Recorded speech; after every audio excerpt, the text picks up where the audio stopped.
Everyone, I am Akanksha Singh, your history mentor. आप सभी का स्वागत है उत्कर्ष क्लासेस के अंदर। एंड गाइस, मैं एक बहुत इंपॉर्टेंट टॉपिक के साथ आप लोग के पास यहाँ पे जुड़ने वाली हूँ छोटे से वीडियो के अंदर। छोटा तो नहीं कहेंगे, बट हाँ, ये एक बहुत इन्फॉर्मेटिव वीडियो के अंदर हम हमारे जो ये 16 महाजनपद हैं इनके बारे में सब कुछ डिस्कस करने वाले हैं। ठीक है, इस टॉपिक से ऊपर जितने भी क्वेश्चन आ रहे हैं, चाहे वो MCQs आ जाएंगे, आप आंसर कर पाओगे आफ्टर वॉचिंग दिस वीडियो। ठीक है, अगर आप लोग के पास शॉर्ट क्वेश्चन आ जाते हैं, वेरी शॉर्ट क्वेश्चन आ जाते हैं, लॉन्ग है, ब्रीफ है, वेरी लॉन्ग, ऐसे टाइप क्वेश्चन आ जाते हैं, हर एक चीज आपके यहाँ से कवर हो जाएगा। यानी कि बेसिकली अगर आपके मगध एम्पायर से रिलेटेड, 16 जनपद से रिलेटेड अगर हमारे पास एग्जाम में क्वेश्चन आ रहे हैं तो guys this is a very wonderful session. एक बार सभी बच्चे फटाफट से सेशन को लाइक कर लीजिए। This gonna be a very very very important.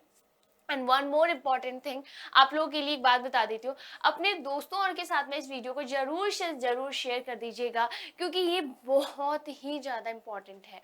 Okay, अगर आप लोग पिछले एग्जाम्स के ट्रेंड देखो, पिछले PYQs देखो, प्रीवियस ईयर के अलग अलग क्वेश्चन देखो, हमेशा 16 जो जनपद है इसके अंदर से हमारे 2-3 क्वेश्चन भर भर के पूछा जाता है।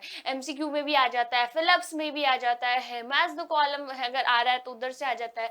मतलब स्टेटमेंट वाइज, अजर्शन, रीजनिंग के क्वेश्चन बन जाते हैं। इवन CUET के अंदर, जो CUET common university entrance test जो आपका पेपर रहता है, वहां पे भी इस टॉपिक में से आपके क्वेश्चंस बनते हैं। तो this is one of the most wonderful, most important topic. और ऐसे ही और भी इंपॉर्टेंट टॉपिक्स के साथ मैं आप लोग के साथ कनेक्ट होंगी।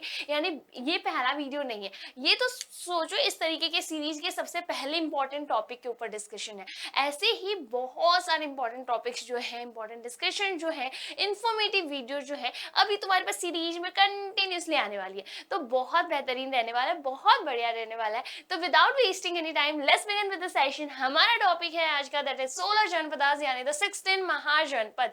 बेसिक शॉर्ट फॉर्म में अगर मैं आप लोगों से एक बात पूछूं कि बेटा what do you mean by mahajanapada, महाजनपद का मतलब आप क्या समझते हैं? What do you mean by mahajanapadas, why they are 16, और ये है क्या? तो बेसिकली ना, mahajanapada is refer from a word that is, कुछ तरीके की चीजें हैं। Let me just tell you.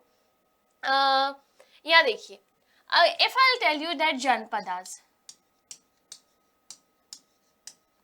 ठीक है, we'll talk about Janapadas. What do you mean by Janapadas? तो here is a word that is jana. Jana. What do we mean by jana? Jana, that means people. जनास का मतलब क्या होता है? That means people. Okay.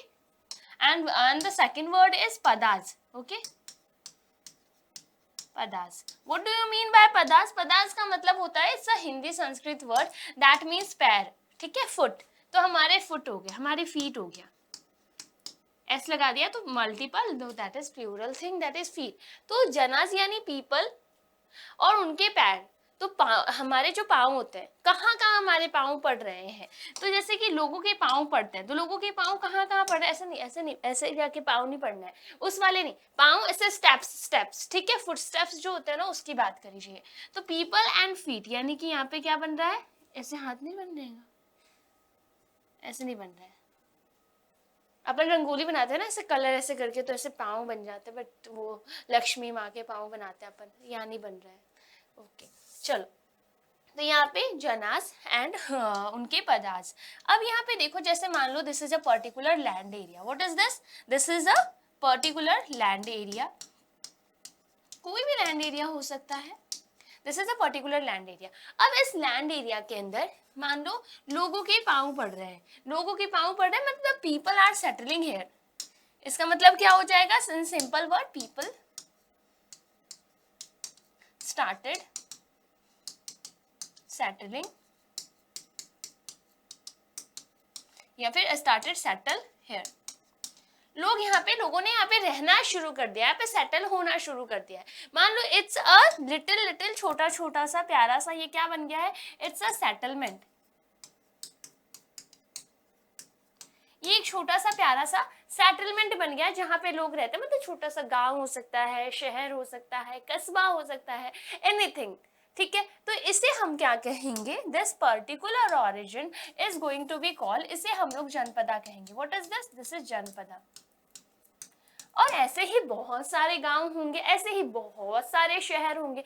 तो बहुत सारे छोटे छोटे गांव, बहुत सारे ऐसे छोटे छोटे शहर, rural areas, urban areas, cities, ऐसे करके क्या है, बहुत सारे ऐसे जनपदा, मतलब ये जनपदा 1 प्लस जनपदा 2 प्लस जनपदा 3 प्लस जनपदा 4 प्लस जनपदा 5, ऐसे करते करते मल्टीपल बहुत सारे, मान लो जनपदा 500 तक आ गए।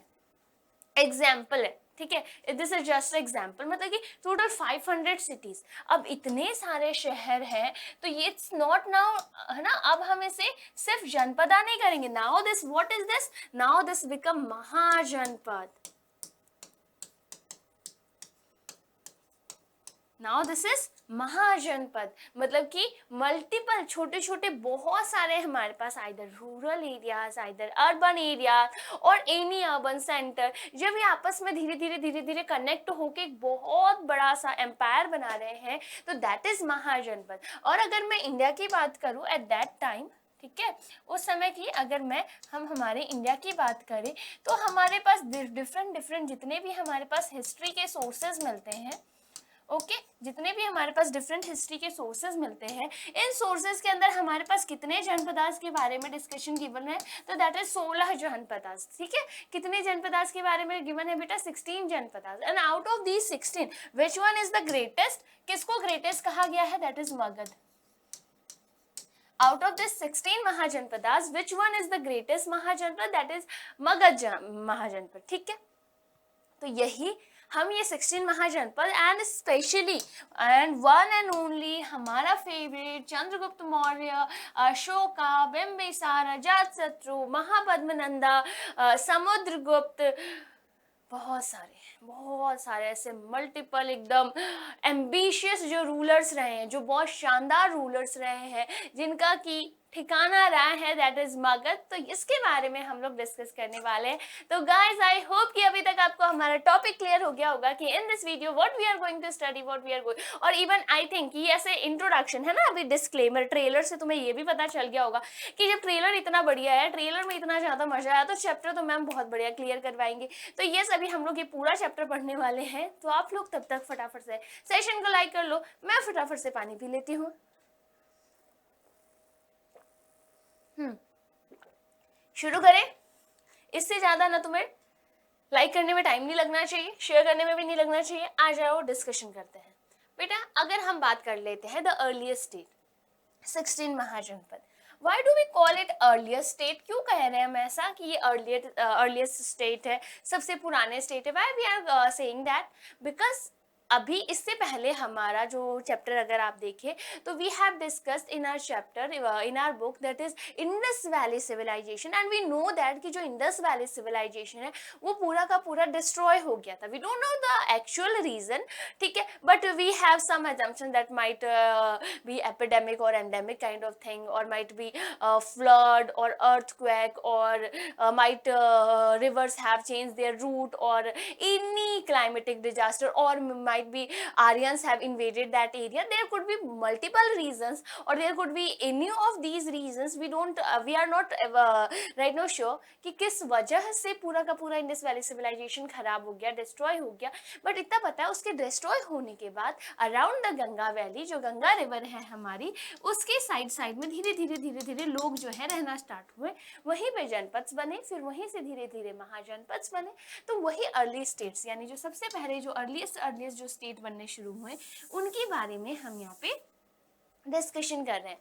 Got it guys? चलिए आगे बात कर लेते हैं हम लोग। यहाँ पे आ जाइए, 6th सेंचुरी कब की बात कर रहे हैं हम लोग? We are talking about the time period that is around 6th century. ठीक है, अगर हम इसे कहें तो 6th सेंचुरी को क्या कहा जाता है? 6th century is said to be the major turning point. What we call it बेटा? We call it the major turning point. किसके अंदर? इंडियन हिस्ट्री के अंदर बहुत मेजर टर्निंग पॉइंट है। क्यों इसको इतना मेजर टर्निंग पॉइंट है?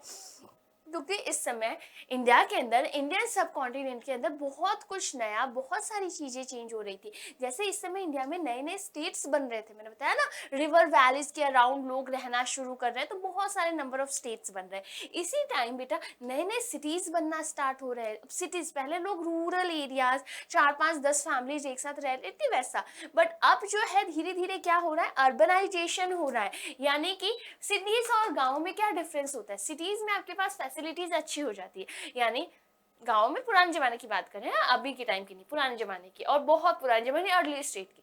तो गांव में आपके पास सड़क नहीं होती है, घास वास होते हैं, घर होते हैं, और वहीं शहरों में सड़कें वड़कें होती है। ठीक है, गाँव में कोई शॉप वॉप दुकान नहीं लगता था पुराने ज़माने में इस टाइम पे, बट शहरों में ऐसे छोटे-छोटे शॉप्स लगते थे, ट्रेड होता था। सिर्फ इंटरनल डोमेस्टिक ट्रेड नहीं, बल्कि इंडिया से बाहर के भी ट्रेड, सब कॉन्टिनेंट वाले रीजन्स में ट्रेड होता था। तो ये सिटीज़ और जनपद और इन सब में डिफरेंस है। तो बेसिक हम बात करें, नए-नए सिटीज़ बनना स्टार्ट हो गए थे, और देखिए तो लोग जो है आयरन यूज़ करना सीख गए थे। मतलब इस समय तक अगर हम बात करें तो जो लोग हैं वो क्या सीख गए थे, आयरन का यूज करना सीख गए थे। नाउ दे नो कि आयरन को कैसे यूज करना है। जैसे कि अब धीरे धीरे जनपद बन रहे हैं, जनपद बन रहे हैं तो राजा महाराजा आ रहे हैं। अब राजा महाराजा आ रहे हैं तो अब देखोगे कि जो भी हमारे पास राजा है, महाराजा, उनके पास बहुत सारी तलवार होती है ना, उनके पास सेना होती है, डिफरेंट डिफरेंट टाइप के आयरन के इक्विपमेंट्स होते हैं। आपने मूवीज और देखी होगी, बाहुबली देखा होगा। अच्छा, बाहुबली मूवी के अंदर वो भल्लाल देव के पास वो जो एकदम इतना मजा आया था जब मैंने मूवी देखा था, मतलब हॉल के अंदर वो ऐसा लग रहा था उसका भल्लाल देव वाला, किस किस को भल्लाल देव वाला हथियार याद है। उसमें कैसा होता है बेटा, ऐसे ऐसे गोल सा, ऐसे चक्र जैसा, मतलब चक्र नहीं बोले, ऐसे फुटबॉल जैसा, उसमें कांटे लगे होते हैं, वो ऐसे करके ऐसे फेंकता है और फिर ऐसे वापस आ जाता है उसके हाथ में। अपना बाहुबली तो तलवार से लड़ रहा होता है ना, गली गली तेरी राह जली, तो पर भल्लाल देव के पास कितना अलग सा इक्विपमेंट होता है। तो वैसे ही इस समय लोगों को आयरन का यूज करना पता चल गया था कि हम आयरन का यूज कर सकते हैं। अब इस तरीके से मल्टीपल हथियार बना रहे थे, दरवाजे, खिड़कियां, मतलब बहुत मजबूत मजबूत चीजें बनाना शुरू कर दिया था इन्होंने। उसके अलावा कॉइन एज भी इसी टाइम पे डेवलप हुआ था, सिक्के। मतलब हम ह्यूमंस कैसे है ना, मतलब हम ही पैसा बना रहे हैं, हम ही सारी चीजें बना रहे हैं, हम ही खानों की चीजें को बना रहे हैं, और फिर हम ही खरीद के खा रहे हैं। मतलब तुम सोचो, इस दुनिया में ह्यूमंस के अलावा क्या कोई भी ऐसे लोग हैं, ऐसी प्रजातियां हैं जो धरती पे रहने के पैसे दे रही है, कुछ भी खाने पीने के पैसे दे रही है, किसी भी चीज के लिए पैसे दे रही है? यार हम कर रहे हैं ये। मतलब कभी कभी तो हम खुद को द स्मार्टेस्ट कहते हैं, और फिर हम पानी सभी पी रहे हैं, हम उसी पानी को पीने के लिए पैसे दे रहे हैं। रह सभी रह रहे हैं, हम उसी जमीन पे रहने के लिए पैसे दे रहे हैं। ठीक है, और पैसे भी हमने खुद ही बनाए हैं, और फिर उस पैसे को कमा भी हम लोग खुद ही रहे हैं। मतलब प्रॉब्लम्स भी हम ही क्रिएट करते हैं। फिर उस प्रॉब्लम, मतलब कि क्या बोले यार, मतलब कि मुझे समझ नहीं आता कि क्या हमें अपने आप को स्मार्टेस्ट कहना चाहिए, या फिर कितना मजा आता कि मान लो बंदर होते, ठीक है, और बंदर हमारे वाले काम कर रहे होते, और कोई है ना इंसान पाल लेता, और फिर वो कुछ नहीं, मस्त सोफे पे पड़ा रहना है, बीइंग अ इंसान मुझे सोफे पे पड़ा रहना है, मेरे ऐसे आते, मैं सफाई वगैरह करके चले जाते, कितना सही रहता। चलो टॉपिक से नहीं भटकते हैं, ऐसे ना कभी कभी ऐसे भावनाएं टच हो जाती है। आ जाओ। तो डेवलपमेंट ऑफ कॉइनेज यानी पैसा बनाना शुरू कर दिया हमने, जो सबसे बड़ी दिक्कत मुझे तो ये लगता है। ये आगे चलिए आगे बात कर लेते हैं। तो आप देखोगे बिसाइड, मतलब ये जो मटेरियल डेवलपमेंट्स हुए हैं ना, ये तो आपको डेवलपमेंट कैसे दिख रही है, ये मटेरियलिस्टिक डेवलपमेंट है। मतलब इस समय हमारे पास मटेरियलिस्टिक डेवलपमेंट हो रहा है। इसके अलावा भी बहुत सारे डाइवर्स थॉट्स भी आ रहे थे लोगों के दिमाग में। मतलब बहुत सारी चीजें जो है थॉटफुल नेचर से भी बहुत सारी चीजों में चेंजेस आ रहे थे। जैसे कि इस समय बुद्धिज्म, जैनिज्म, इस तरीके के जो आपको देखने को मिलते हैं नए नए बिलीफ्स जो है अराइज हो रहे थे। ठीक है, अगर मैं अर्लीस्ट जनपद की बात करूं, बौद्धिज्म और जैसे नए थॉट्स हैं, पहले ब्राह्मणिकल जो थॉट्स थे वो चल रहे थे, बट में समय के साथ में नए नए थॉट्स, उन सब के बारे में किसी और, बुद्धिज्म जैनिज्म के बारे में किसी और पर्टिकुलर वीडियो में डिस्कशन करेंगे, अभी नहीं। ठीक है, अभी यहाँ आ जाते हैं, बात करते हैं अर्ली बुद्धिस्ट हैड टेक्स्ट। अगर मैं जैन टेक्स्ट की बात करूँ या बुद्धिस्ट टेक्स्ट की बात करूँ, इसमें हमें क्या मिलता है कि 16 स्टेट्स हुआ करते थे उस समय, बहुत बड़े बड़े स्टेट्स थे, और इन बड़े बड़े स्टेट्स को हम लोग क्या कहते थे, महाजनपद कहते थे, ठीक है। और इन महाजनपद में से भी कुछ ऐसे इंपॉर्टेंट ऐसे जनपद थे जो बहुत ज्यादा इंपॉर्टेंट, जिनका जिक्र बार बार किया गया। जैसे वर्ल्ड में 195 कंट्रीज है, बट जैसे यूएस है, रशिया है, चाइना है, जापान है, पाकिस्तान है, भारत है ना, इन कंट्रीज का नाम, इंग्लैंड है, इन कंट्रीज का नाम बहुत बार लिया जाता है। वेटिकन सिटी हमें पता है दुनिया का सबसे छोटा सिटी है, बट उसका नाम इतना ज्यादा नहीं लिया जाता। नाइजीरिया का नाम बहुत ज्यादा लिया जाता है। दुनिया में ऐसे बहुत सारे नेशन है बेटा जिनके नाम हम नहीं लेते। 195 में से मुश्किल से 40 से 50 कंट्रीज है जो बार बार न्यूज में आती है किसी न किसी रीजन से, बाकी सारी नहीं आती है। तो वैसे ही 16 महाजनपद में से ऐसे कुछ महाजनपद है जिनका बार बार जिक्र होता है, जैसे बजी हो गया, मगध, कौशाल, कुरु, पांचाल, गांधार, अवंती। ये कुछ ऐसे महाजनपद से जिनका बार बार जिक्र किया गया है, ठीक है। यही वो मैप के अंदर आपके पास यहाँ पे शुरू दिख जाएगा आपको, जैसे अवंती, उज्जैनी, छेदी, कौसंबी, है ना, वत्स, वाराणसी, कौशाली, काशी, मगध, ये तो इसका कैपिटल है राजगिरा, ठीक है।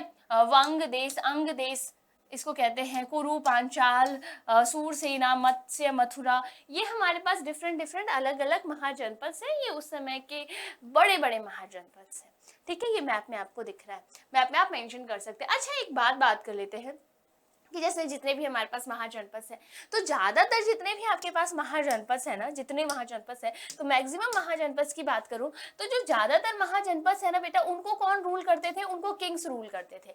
ज्यादातर जो most of the mahajanapada were ruled by king. कुछ ऐसे भी महाजनपद थे हमारे पास, कुछ ऐसे भी महाजनपद थे बेटा जो कि क्या थे? ओलिगार्कीज थे। What do you mean by oligarchies? अगर कोई पूछे कि व्हाट ओलिगार्की से रूल होता था, but what do you mean by oligarchies, क्या होता है ओलिगार्की? तो ओलिगार्की ऐसी फॉर्म होती है बेटा, ऐसा फॉर्म ऑफ गवर्नमेंट होता है जिसमें क्या होता है, पावर जो एक्सरसाइज किया जाता है ग्रुप ऑफ मैन के द्वारा किया जाता है। मतलब कि जैसे किंग है, ठीक है, फर्स्ट वाला केस किंग वाला लेते हैं, तो इसमें हमारा सिर्फ किंग रूलर है। ओके, किंग बना दूं यहाँ पे, ये हमारा किंग है। और किंग ऐसे तो रहेगा नहीं, किंग के यहाँ पे टिंग टिंग टिंग टिंग थोड़े हीरे बन के लगा देते हैं इसमें, है। चलो, इसमें एक कोहिनूर लगा दिया। अरे वाह, राजा के हाथ में तलवार भी तो होना चाहिए, बिना तलवार का कैसा राजा होगा? बेटा ये तलवार है, मान लेना, डंडा नहीं है, कोई नहीं कहेगा डंडे वाला राजा है, ये तलवार वाला राजा है। तो मजाक नहीं उड़ा दो, बना देती हो यार, पता रुको। अच्छा, सोने का तलवार देते हैं, राजा है तो राजा के हाथ में सोने का तलवार होगा। ये तलवार की मुट्ठी हो गई और ये हमारा तलवार हो गया। वाह, शानदार, ये हमारा राजा हो गया। अब ये राजा जो है तो सारा का सारा जो पावर है, ठीक है, यानी कि अगर इसके पास कोई, इस राजा के पास इसके पास अंडर में कोई भी एम्पायर है या कोई भी महाजनपद है, तो इसका पूरा का पूरा जो पावर है, ये पावर किसके पास होगा? इस किंग के पास होगा। मतलब इसके पास में मिलिट्री होगी, चीफ मिनिस्टर्स होंगे, मंत्री होगा, महामंत्री, प्रजापति सब होंगे इसके पास। बट प्रजापति तो राजा को ही कहते हैं, सॉरी, महामंत्री होंगे, गुरु होंगे, आचार्य होंगे, सब होंगे, but actual decision, final decision हमेशा किंग का होएगा। बट यहीं पे जब मैं ओलिगार्की की बात करूं, तो ओलिगार्की में जो पावर है वो ग्रुप ऑफ मैन शेयर करते हैं। मतलब एक ये भी आदमी हमारा है, एक ये भी आदमी हमारा है, ठीक है, एक ये भी वाह, मान लो ये ग्रुप ऑफ मैन है, 4 नहीं 5 जने बना देते, 5 शुभ होता है ना, 5 जने बना दिए। अब क्या होगा? अब मान लो ये पांचों मिलके डिसीजंस लेंगे, जैसे कि ये ग्रुप में आपस में डिसीजंस लेंगे। जैसे मान लो अगर कभी, मान लो पहले इन्होंने डिबेट कि आपस में चलो let's not debate about it या लेट्स डिबेट अबाउट इट, तो इन्होंने कोई डिबेट वगैरह कर लिया, ऐसे करेंगे, डिस्कशन करेंगे, फाइनल डिसीजन पे आएंगे, कभी भी कोई भी फैसला लेना होगा। बट व्हाट इफ के डिस्कशन करने के बाद भी कोई फैसला नहीं आ रहा, तो in that cases they might go for voting kind of thing कि चलो those who are in favour say yes yes, those who are not in favour say no no, और इस तरीके से डिस्कशन करके ये फाइनल जो भी आता है, जो भी फाइनल वैल्यू आती है उसके ऊपर चले जाते हैं। तो ये होती है ओलिगार्की। ओलिगार्की की बात करें, example Roman Republic was a oligarchy. Roman Republic जो था वो भी ओलिगार्की था। इवन इंडिया के अंदर, चाहे मैं किसकी बात करूं, महावीरा जो कि जैनिज्म से रिलेटेड है और गौतम बुद्धा जो कि बौद्धिज्म से रिलेटेड है, ये भी जो है संघ से बिलोंग है। What do you mean bye संघ और गणास? ये भी बेटा ओलिगार्की होती है। यानी कि जब ग्रुप ऑफ मैन आपस में पावर को शेयर करते हैं, दैट इज ओलिगार्की। अ संघा और गनाज रूलिंग मैन वर कलेक्टिवली कॉल्ड राजा। यानी कि मैं इन सबको क्या कहूंगी, ये चारों पांचों क्या कहलाएंगे, ये चारों पांचों जो है राजाज कहलाएंगे। Got it? ठीक है, यहाँ तक किसी को कोई डिस्कशन, कोई दिक्कत नहीं है? यहाँ तक आई होप कि एकदम सब कुछ क्लियर हो गया होगा बेटा, कोई दिक्कत नहीं होगी, कोई इशू नहीं हुआ होगा, है ना? तो यहाँ पे हमने जो है मगध एम्पायर नहीं, अभी तक हमने मगध नहीं डिस्कस किया है। अभी तक हमने क्या डिस्कस किया है, अभी हमने ये सारे पॉइंटर्स कवर कर लिए हैं गाइस। ओके चलिए, अब बात कर लेते हैं जितने भी, अब मैं किसी को महाजनपद कह रही हूँ तो what are the features of mahajanapada. जैसे मैं कहूंगी कि भाई मुझे ना एक अच्छा सा टम्बलर ला कर दे दे, तो भाई मुझे कहेगा टम्बलर क्या होता है, मैं कि बोतल जैसा होता है, बॉटल बॉटल बॉटल बोतल जो भी है वैसा होता है, बट टम्बलर्स के फीचर्स होते हैं। टम्बलर कैसा होएगा, ऐसा टम्बलर होएगा, इसमें ये ऐसे ऐसे मतलब मैं और मेरा टम्बलर हर वीडियो में आ जाते हैं, चाहे लाइव क्लास हो, चाहे रिकॉर्डेड क्लासेस हो, चाहे रिकॉर्डेड वीडियोज हो, चाहे इन्फॉर्मेटिव वीडियोज हो, हर में मेरे पास मेरा टम्बलर आपको दिख जाएगा। तो व्हाट्स यूनिक अबाउट इट कि ये इस तरीके का दिखता है, इसके अंदर ऐसे प्यारा सा स्ट्रॉ रहेगा, ये सारी चीजें, इसे हम लोग क्या कहेंगे, टम्बलर कहेंगे। और वहीं पे अगर मैं बॉटल की बात करूं बेटा, तो bottle is basically this kind, है ना, ऐसा बोर्डिंग सा बॉटल होएगा। तो बॉटल और टम्बलर के अंदर ये बेसिक सा डिफरेंस रहता है। आ जाते हैं यहाँ पे बात करते हैं, तो वैसे ही अगर महाजनपद है तो महाजनपद के अंदर क्या रहेगा, हर एक महाजनपद के अंदर कैपिटल सिटी रहेगी, और जो सिटी है वो कैसी रहेगी, फोर्टिफाइड रहेगी। What do you mean by fortified? किलाबंदी करा हुआ रहेगा। मतलब अगर ये शहर है, ये सिटी है, ये कैपिटल सिटी है, तो इसके चारों तरफ ना इस तरीके से अच्छी सी स्ट्रॉन्ग सी दीवार बनाई हुई होगी, ताकि कोई भी जो है ना ऐसे ही सीधा आकर अटैक ना कर दे। फोर्टिफाइड होता है, कोई भी कैपिटल सिटी कैसा रहेगा, फोर्टिफाइड रहेगा, अच्छे तरीके से फोर्टिफाइड रहेगा। आगे बात करें, उसके अलावा जो फोर्टिफिकेशन है, इन सबको प्रॉपर मेंटेन करने के लिए जो किंग है वो आर्मी रखता है, एडमिनिस्ट्रेशन रखता है ना, और इन सब चीज़ों को मेंटेन करने के लिए अलग अलग रिसोर्सेज की रिक्वायरमेंट रहती है।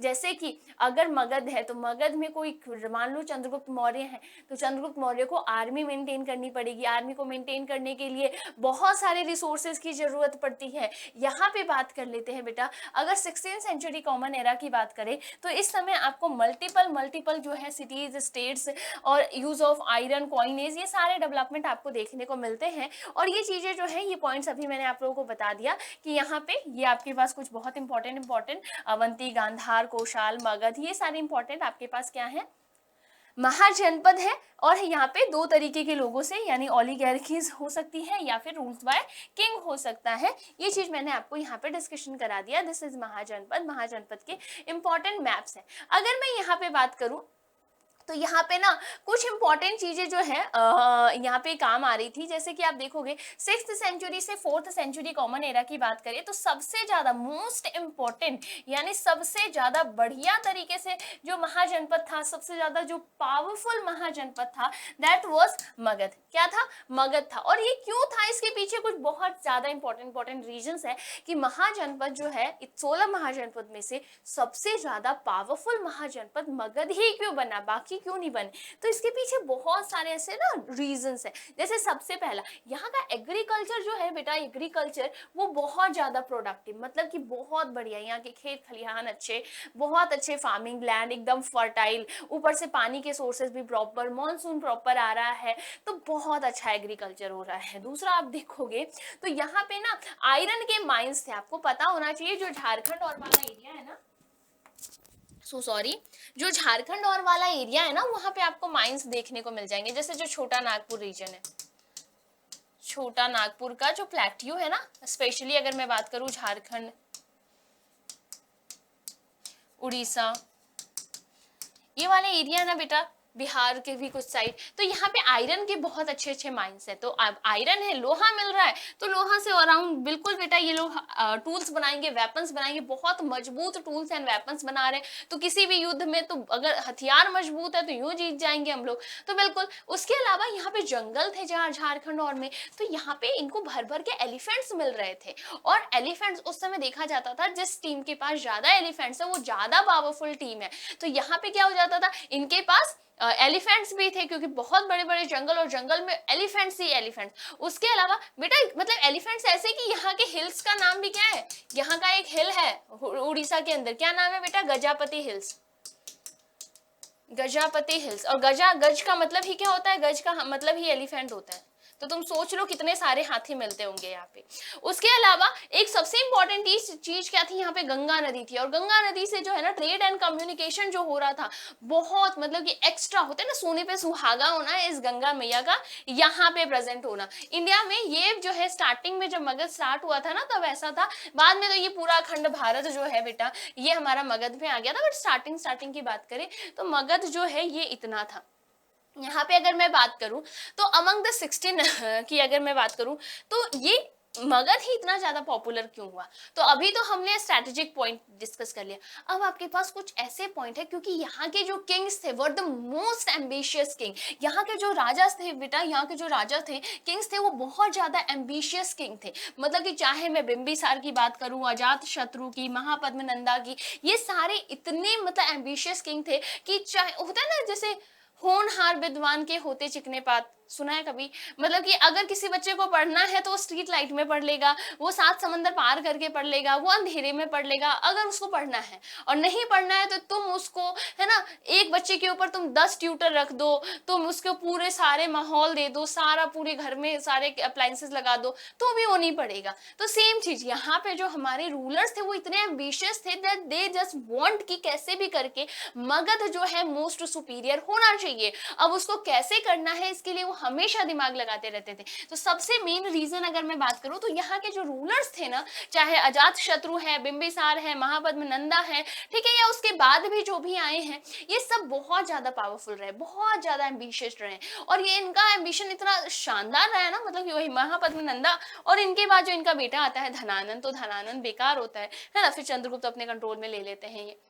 अगर मैं बात करूं स्टार्टिंग में जो कैपिटल था ना मगध का, वो क्या था, राजगृह। ये बहुत बढ़िया था, फोर्टिफाइड था, चारों तरफ से जंगल के अंदर, है ना, हिल्स के अंदर लोकेटेड था, चारों तरफ से इसमें जंगल जंगल जैसा, मतलब पूरा उसको फोर्टिफाई कर दिया था कि कोई भी दुश्मन जो है, मतलब दुश्मनों को दिखेगा ही नहीं।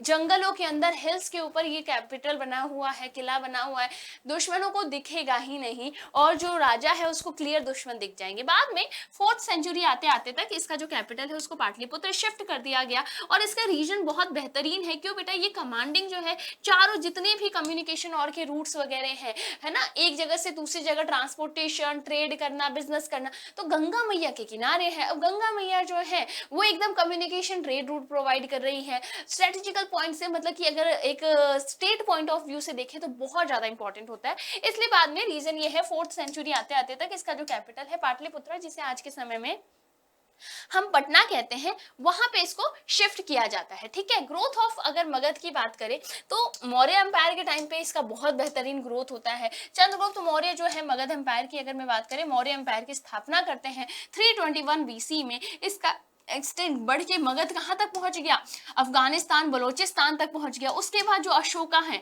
अशोका जो कोस्टल एरियाज हैं और भी इंडिया के और भी एरियाज, कलिंगा और ये बहुत सारे एरियाज को क्या करते हैं, अपने कंट्रोल में लेकर आते हैं, और इतने सारे एरियाज को जो है वो क्या कर लेते हैं, इतने वंडरफुल, इतने सारे इंपॉर्टेंट एरियाज को ये क्या कर लेते हैं, जीत लेते हैं। समझ में आया, इतने सारे इंपॉर्टेंट वंडरफुल एरियाज को ये क्या कर लेते हैं, जीत लेते हैं। बहुत शानदार। तो इस तरीके से मगध जो है इस तरीके से ग्रोथ होता चला गया। पहले तो हमने देखा बहुत बेहतरीन जगह पे इसके कैपिटल्स थे, यहाँ पे भर भर के चाहे एग्रीकल्चर है, आयरन है, एलिफेंट्स है, यहाँ के किंग एम्बिशियस है। फिर यहाँ पे फिर उसके बाद जो चंद्रगुप्त मौर्य आए, उन्होंने मौर्यास की स्थापना करी, मौर्य वंश, मौर्यास डायनेस्टी की स्थापना करी। फिर उसके बाद उनके पोते आते हैं अशोका इसको और भी बेहतरीन, मतलब मोस्ट पावरफुल रूलर की अगर मैं बात करूं मगध डायनेस्टी की, that is Ashoka the great ruler, the great उनके नाम के आगे लगता है। अगर मैं बात करूं हमें जो मगध के बारे में पता चलता है तो कहाँ से पता चलता है, आज जो मैं आपको मगध एम्पायर के बारे में इतना कुछ पढ़ा रही हूँ तो ये कहाँ से पता चलता है। तो अगर मैं बात करूं कुछ जो सोर्सेज है जो हिस्टोरियंस ने यूज किए और वही सोर्सेज हिस्टोरियंस ने हमें बताए और हम फिर आपको बता रहे हैं। ठीक है, तो जैसे बात करूं मौर्य एम्पायर के बारे में पता करने की, तो हमारे पास कुछ चीजें मिलती है, जैसे आर्कियोलॉजिकल फाइंड, यानी कि कुछ इंस्क्रिप्शंस वगैरह मिल जाते हैं, वहां से हम पता करते हैं हमारे आर्कियोलॉजिस्ट ने पता किया, ओके ये मौर्यास के इंस्क्रिप्शंस हैं, तो मौर्यास के इंस्क्रिप्शंस का उन्होंने बताया और फिर हम उन बुक से पढ़ के हम आपको बता रहे हैं। और उसके अलावा कुछ कंटेम्प्ररी वर्क, मतलब उस समय में और भी बुक्स वगैरह लिखी गई थी। कुछ बुक्स जैसे है, अगर मैं बात करूं मेगास्थनीज जो है कोर्ट में था, चंद्रगुप्त मौर्य के कोर्ट में था। वैसे लंबी चौड़ी स्टोरी है कि वो सेल्यूकस उसको भेजता है एज अ एम्बेसडर और वो चंद्रगुप्त मौर्य के कोर्ट में रहता है। सेल्यूकस की बेटी से चंद्रगुप्त मौर्य की शादी होती है, तो वो एम्बेसडर की तरह वहाँ रहता है। फिर वो कोर्ट में जो कुछ भी देखता है उस पर एक बुक लिखता है, उसकी बुक का नाम क्या होता है, इंडिका। उसके अलावा मैं बात करूं और भी बहुत सारी चीजें हैं। ये he was a Greek ambassador, ठीक है, कहाँ, चंद्रगुप्त के कोर्ट के अंदर। दो इट सर्वाइव फ्रेगमेंट्स, यानी कि इवन मेगास्थनीज की जो बुक लिखी हुई है ना, इंडिका, कौन सी बुक लिखी है इसने बेटा, इंडिका। इंडिका आपको फ्रेगमेंट्स में, मतलब टुकड़ों में आपको मिल जाती है। आगे बात करते हैं उसके अलावा और कौन कौन सी बुक है, जैसे कि इवन जो चीफ मिनिस्टर, ठीक है, जो प्रधानमंत्री थे चाणक्य, उनके द्वारा लिखी हुई बुक अर्थशास्त्र, ठीक है। उसके अलावा बहुत सारी ऐसी चीजें हैं जैसे बुद्धिस्ट, जैन या पौराणिक लिटरेचर जो वर्क्स है ना, या संस्कृत में लिखी हुई उस समय की कुछ किताबें, उसमें मौर्यास के बारे में मेंशन्ड है। इसके अलावा जो अशोका ने जो इंस्क्रिप्शंस बनवाए हैं अलग अलग जगह पे, है ना, पिलर्स हैं, माउंट रॉक्स हैं, इन सब के ऊपर जो उन्होंने चीजें लिखवाई है, इन सोर्सेज से भी जो है हमें मौर्यास के बारे में जो है बेटा डिटेल में डिस्कशन मिल जाता है, ठीक है। इस यहाँ से भी जो है हमें मौर्यास के बारे में बहुत कुछ जो है देखने को मिल जाता है। यही देखो, ये दीज आर इंस्क्रिप्शंस, जो किसने बनवाया है, जो अशोका ने बनवाया। दीज आर द इंस्क्रिप्शन, ये आपको दिख रहा है, ये वही पूरा हमारा नंद डायनेस्टी वाला पूरा का पूरा एरिया है। ग्रोथ अगर हम के बारे में देख रहे हैं, यानी मौर्यास जो डायनेस्टी है इसके ग्रोथ के बारे में अब हम यहाँ पे डिस्कशन करना शुरू करेंगे, ठीक है गाइस। चलिए आओ अब बात कर लेते हैं फाइंडिंग आउट अबाउट मौर्यास, यानी कि अब चलो मौर्यास के बारे में पता करते हैं। मौर्यास के बारे में जो जो चीज़ें हमें लिखी हुई है, अलग अलग जगह पे मेंशन है, उसके बारे में डिस्कशन करना शुरू करते हैं कि मौर्यास के बारे में क्या क्या मेंशन है। अगर आप लोग देखोगे तो हमारे पास ना Ashoka was the first ruler. Ashoka क्या है, वो सबसे पहला रूलर है जिसने क्या देखा, जिसने इंस्क्रिप्शंस बनवाने शुरू किए, जिसने अपने मैसेजेस, जो उसके मैसेजेस थे जो वो लोगों तक पहुंचाना चाहता था, उसको स्टोन्स के ऊपर या इस तरीके के जो नेचुरल रॉक्स वगैरह हैं या पॉलिश्ड पिलर्स वगैरह हैं, इन सब के ऊपर उसने मेंशन करवाना शुरू किया, ठीक है। अब मोस्टली अगर हम लोग देखें, वो इंस्क्रिप्शंस के ऊपर क्या प्रोपोगेट करना चाहता था बेटा, dhamma. What do you mean by dhamma? Dhamma का मतलब होता है the teaching of Buddha. Dhamma का मतलब क्या होता है, the teaching of Buddha, Buddha की टीचिंग। तो स्पेशली अगर मैं बात करूं तो he was the first person, कौन, Ashoka. Ashoka was the first person जिसने क्या किया है, नेचुरल रॉक्स हैं, पिलर्स हैं, और भी इस तरीके से मेटेलिक चीजें, उन सबके ऊपर इसने इंस्क्राइब करना स्टार्ट किया कि मैं जो है इंस्क्रिप्शंस बनवाऊंगा। What do you mean by inscription? कोई भी ऐसी हार्ड चीज जिसके ऊपर या तो इंस्क्राइब किया जाता है या उसके ऊपर उखेरा जाता है कोई भी मैसेज वगैरह पुराने जमाने वाले में, तो दोज आर कॉल्ड इंस्क्रिप्शन, ठीक है। इसके अंदर आपको क्या क्या, यानी धम्मा के अंदर आपको क्या क्या चीजें इंक्लूडेड मिल जाती है। धम्मा में क्या लिखा हुआ है, हमें बड़ों की आदर करनी है, ब्राह्मण्स के लिए हमारे दिल में जेनरस फीलिंग होनी चाहिए, यानी उनका तरफ हम उदार का फीलिंग रखें, ठीक है, या ब्राह्मण है या दूसरे कोई भी मॉन्क है उनके लिए। और तीसरा लिखा हुआ है, हमें जो है अपनी रिलीजन का तो हमें रेस्पेक्ट करना ही करना है, बट उसके अलावा अगर किसी और का कोई और ट्रेडिशन है, कोई और रिलीजन है, इसका भी हमें क्या करना है, इसका भी हमें पूरी तरीके से रेस्पेक्ट करना है, उनका भी हमें पूरी तरीके से ध्यान देना है। आगे बात करते हैं, अर्ली एम्पायर के अंदर द मोस्ट अशोकन इंस्क्रिप्शन जो है आपको ज्यादातर कौन से लैंग्वेज में देखने को मिलती है, प्राकृतिक लैंग्वेज के अंदर देखने को मिलती है। इंडिया के अगर मैं नॉर्थ वेस्ट पार्ट की बात करूं तो यहाँ पे जो सब कॉन्टिनेंट्स हैं, यहाँ पे जो आपको है अरेमिक और ग्रीक स्क्रिप्ट के अंदर आपको इंस्क्रिप्शंस देखने को मिल जाते हैं। मोस्ट जो प्राकृतिक इंस्क्रिप्शंस है ये आपको कहाँ देखने को मिलते हैं, कौन से स्क्रिप्ट में बेटा, ब्राह्मी स्क्रिप्ट में देखने को मिल जाते हैं। कुछ नॉर्थ वेस्ट एरिया के अंदर जो है आपको खारोष्टी में लिखी हुई भी चीजें आपको मिल जाती है। और अरामिक और ग्रीक स्क्रिप्ट ना ज्यादातर आपको कहाँ पे देखने को मिल रहा है, अफगानिस्तान या उस साइड वाला जो आपका सब कॉन्टिनेंट वाला एरिया है ना, वहां पे आपको अरामिक और ग्रीक इंस्क्रिप्शन जो है अशोका के टाइम पीरियड का आपको देखने को मिल जाता है।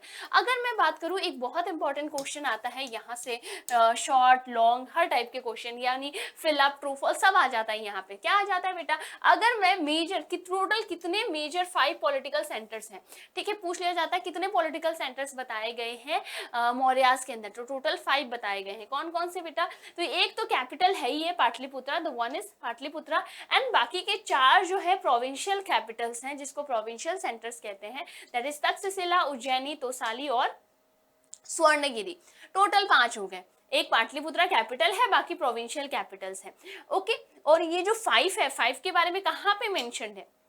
इन पांचों के बारे में अशोका के जो इंस्क्रिप्शंस हैं यहाँ पे मेंशन किया गया है। और ये जो मेंशनिंग है ना, आपको हर जगह जितने भी आपके अलग अलग जगह पे है ना, we find the message engraved, यानी कि जो इंस्क्रिप्शंस आपको देखने को मिलते हैं अफगानिस्तान, आंध्रा, उड़ीसा, उत्तराखंड, जहाँ भी इंस्क्रिप्शंस मिल रहे हैं उन सब जगह पे आपको इसके मेंशनिंग आपको देखने को मिल जाता है।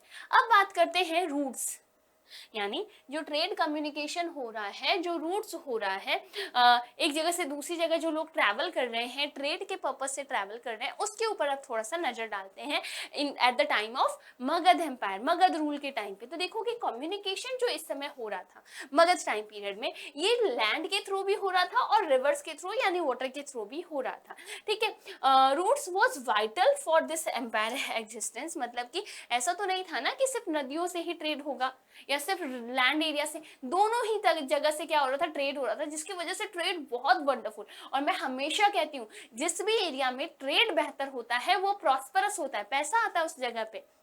तो आप देखोगे बहुत सारे capital to provincial centre from the weeks to month, यानी इतने सारे प्रोविंशियल कैपिटल्स वगैरह जो बनाए गए ये काफी दूर दूर बनाए गए थे। और दूर दूर इसलिए बनाए गए थे क्योंकि पहले सिर्फ पाटलिपुत्रा था, तो पाटलिपुत्रा से इतने बड़े एम्पायर को देखना वाज वेरी डिफिकल्ट। तो इन्होंने क्या किए, 4 प्रोविंशियल कैपिटल्स बना दिए, ठीक है, 4 प्रोविंशियल कैपिटल्स बना दिए। अब भले ही एक जगह से दूसरी जगह जाने में टाइम जरूर लग रहा है, बट अभी ये जो है ये यहाँ का ध्यान रख लेगा, ये जो है ये यहाँ का ध्यान रख लेगा, ये मान लो इधर का ध्यान रख रहा है, ऐसे करके सबने आपस में एरियाज डिवाइड कर रखे कि अब ये एरियाज में हम लोग देखेंगे, हम लोग ध्यान देंगे। तो जो मगध है उसको सुचारू रूप से चलाना काफी ज्यादा इजी हो गया है ना, काफी ज्यादा सिंपल हो जाता है।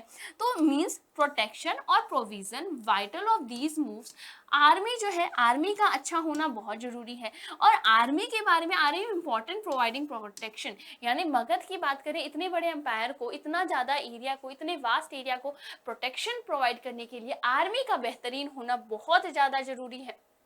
तो अब आर्मी की बात करूं तो यहाँ के आर्मी के बारे में ना किसने लिखा है बेटा, मेगास्थनीस ने लिखा है। और मेगास्थनीस ने मगध के आर्मी के बारे में कुछ इंपॉर्टेंट पॉइंट मेंशन किए हैं। स्पेशली अगर मैं बात करूं, यहाँ के आर्मी को 6 कमिटीज के अंदर डिवाइड किया है। फर्स्ट कमिटी जहाँ पे उसने नेवी के बारे में लिखा है कि इनकी नेवी कितनी बेहतरीन थी, कैसे काम करती थी, वो सब। सेकेंड के अंदर इसने जो है ट्रांसपोर्ट और प्रोविजन, मतलब कि आर्मी के जितने भी अलग अलग लोग हैं, मतलब बाकी के जो आर्मी है ना, जैसे नेवी हो गया, जैसे थर्ड आप देखोगे तो इसमें फुट शोल्डर्स के बारे में बात हो रहा है। फोर्थ में हॉर्सेस के बारे में, मतलब जो घुड़सवार सैनिक होते हैं, चैरियट्स यानी जो रथी महारथी वगैरह होते हैं वो, फिर जो हाथियों पे जो सैनिक जाते हैं वो। तो ये आपके पास बाकी के जो रह गए ना, इन सब के लिए जो चीजें मैनेज करनी है, चाहे इनके जानवरों के, मतलब हॉर्स है, एलिफेंट है, चैरियट्स है, इन जानवरों के खाने वाने की चीजें, या फिर जो बाकी जो सोल्जर्स हैं इनके खाने की चीजें, इनके वेपन्स, इनके टूल्स, इनके जो भी मेंटेनेंस है, वो सारा कुछ जो ट्रांसपोर्ट हो रहा है उसको उसने सेकंड वाले सब कमिटी के अंदर ऐड किया था। तो दिस इज वेरी वंडरफुल, ठीक है। वही सेकंड जो सब कमिटी है, ये जो है इसके अंदर वेरी वेरीड बहुत सारी चीजें इसके अंदर इंक्लूडेड है, जैसे बुलक कार्ट वगैरह अरेंज करना, इक्विपमेंट्स अरेंज करना, है ना, सोल्जर्स के लिए खाना, एनिमल्स के लिए खाना, है ना, सर्वेंट्स वगैरह, आर्टिशियंस जो वेपन्स वगैरह बनाएंगे, या जो इन महारथियों और का ध्यान रखने के लिए जो सर्वेंट्स चाहिए, उन सब के बारे में। मतलब जो सेकंड सब कमिटी है वो बहुत बड़ा सब कमिटी है, उसमें बाकी सारे सब कमिटीज का क्या करना है, ध्यान रखने वाला काम जो हो रहा है वो उसमें हो रहा है, ठीक है। अगर मैं बात करूं आगे, तो यहाँ पे देखो, Ashoka also tried to hold together his empire by propagating dhamma, यानी अशोका ने पहले पावरफुल तरीके से तो अपने पूरे एम्पायर को कंट्रोल करा ही और उनको कनेक्ट करके जोड़ के रखा ही, बट साथ साथ में वो धम्मा के साथ भी क्या करना चाहता था, धम्मा को यूज करके भी पूरे अपने एम्पायर को एक साथ इकट्ठा रखना चाहता था। यही रीजन है कि जो धम्मा के जो प्रिंसिपल्स हैं, ठीक है, ये बहुत ज्यादा सिंपल है और कोई भी, मतलब कोई भी इसको एक्सेप्ट कर सकता है। कहीं भी कोई हार्ड एंड फास्ट आपके ऊपर कोई रूल नहीं लगाया जा रहा है, कोई आपके पास ऐसे ना आपको फोर्स नहीं करा, ये बहुत सिंपल रूल्स वगैरह हैं। तो ये चाहता था कि ये जो चीज़ें हैं पूरे वर्ल्ड में हर जगह जो है ये फैले, और इसके लिए इसने क्या करा इसके लिए इसने धम्मा महामताज जो है उनको अपॉइंट करा। और इनको अपॉइंट किस लिए किया, ताकि धम्मा जो है, धम्मा के बारे में जो चीज़ें हैं, धम्मा की जो टीचिंग है, मतलब बुद्धाज की जो टीचिंग है, ये प्रोपोगेट हो throughout the subcontinent. तो this was a basic, this was a very short video, बहुत प्यारा सा और छोटा सा एक शॉर्ट सा वीडियो है। गाइस आप लोगों को कैसा लगा? इस वीडियो के अंदर हम लोगों ने डिस्कशन करा है मगध एम्पायर के बारे में। मगध एम्पायर के बारे में आपके चैप्टर में जितनी चीजें मेंशन है वो सब कुछ मैंने आपको बताया है। उसके अलावा जो हमारे 16 महाजनपद से क्या कहते हैं, क्या है, वो सारा कुछ हमने इस वीडियो के अंदर डिस्कस किया। आई होप ये वीडियो बहुत बेहतरीन लगा होगा और आपके सभी क्वेश्चंस के आंसर जो हैं आपको इन स्लाइड्स के अंदर आपको मिल जाएंगे, चाहे वो छोटे क्वेश्चन है, बड़े क्वेश्चन है, ट्रू फॉल्स है, मतलब वन लाइनर तक का आंसर आपको यहाँ पे मिल जाएगा। सो गाइस अगर वीडियो पसंद आया है और अभी तक वीडियो में बने हुए हो then do like this video और अपने दोस्तों के साथ में शेयर कर दो, सबका हेल्प होना चाहिए, है ना। Sharing is caring, you know ना guys, so sharing is caring. चलो बाकी मिलते हैं नेक्स्ट इन्फॉर्मेटिव वीडियो के अंदर। Till then take care, bye bye, stay tuned, stay connected, ख्याल रखना अपना, बाय बाय गाइस।